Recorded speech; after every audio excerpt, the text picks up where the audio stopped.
Amira naman, ano naman ang magagawa pag napunta ka kay Jewel? Eh, hindi ba nakuha mo na yung DNA test result? Hindi mo nga anak yung bata. Pero narinig ko nga eh.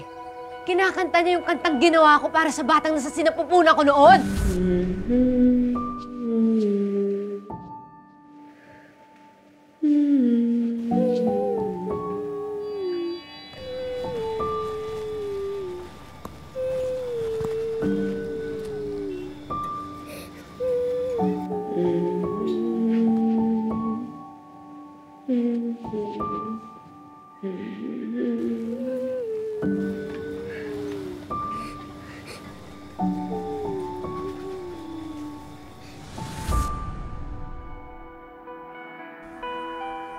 Ngayon. Eh bakit mapapaliwanag ba yun ng DNA test? Nararamdaman ko Magnolia, anak ko siya! Hindi ko makakalimutan yung naramdaman ko noon, yung lukso ng dugo na naramdaman ko. Nung nahawakan ko yung bata.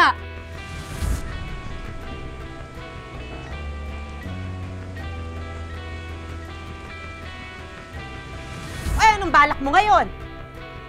Kumuha ka ng buhok ng bata pagkatapos ipa-DNA test mo ulit? O papakantahin mo yung bata para mapatunayan na anak mo talaga siya? Tumigil ka nga, Amira! Bakit ka ba masyadong apektado sa plano kay Jewel? Dahil ayokong umasa ka na naman sa wala! Dahil pinoprotektahan kita dahil ayokong masaktan ka! Mas masasaktan ako kapag hindi ko ginawa ang lahat para mapatunayan na anak ko siya! Alam mo, hindi mo ka naiintindihan eh. Palibhasa, ni minsan, hindi ka naging isang ina!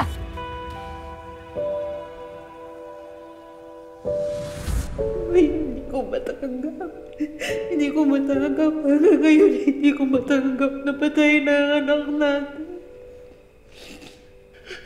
Ang bata-bata pa ni Cheryl.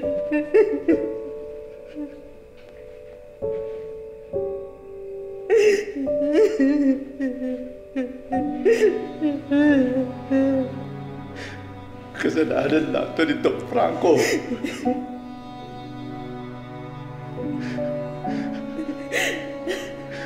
Pinaniwala niya ang gagaling anak natin sa all-in-one drops na nag-sertium niya.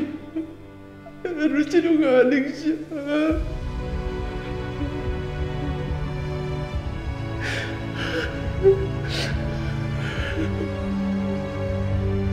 Wala na si Cheryl. Kailangan magbayad ng gumawa niyo. Sana po. Victor, pangako mo sa akin. Wala kang gagawin na pagsisisihan mo. Victor! Victor, hinala kita. Hinala kita ko sa mata mo. Para mo nangawa. Huwag. Hindi ko kakayanin na wala ka sa akin. Victor, ano mo na awa, mangako ka. Mangako ka, wala kang gagawin. Mahal.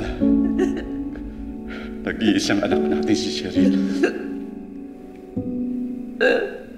Hindi ko hayaan ka na lang pagkamatay ng anak ko. Victor, Kailangan magbayad si Dr. Franco. Victor, wag.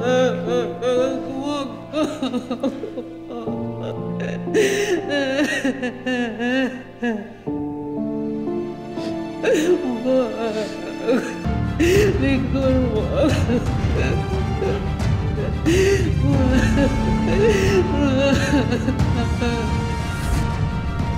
Mira!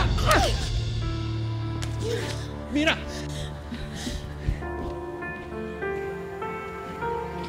Ano nangyayari dito? Narinig ko kayo nagsisigawan. Wala. Ba't ka ba nandito? Di ba day off mo? Ang day off pwede reschedule. Peligro hindi.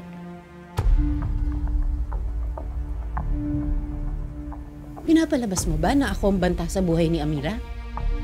Wala akong sinabing ganun. Sa trabaho ko, hindi pwedeng ibigay ang tiwala ng basta-basta. Kailangan alisto ako. Kasi maraming ahas at manduloko na kahit saan nakakapagtago. Kailangan kong protektahan si Amira laban sa kanila.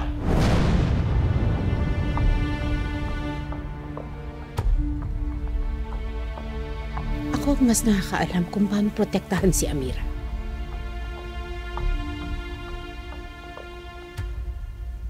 Baka nakakalimutan mo.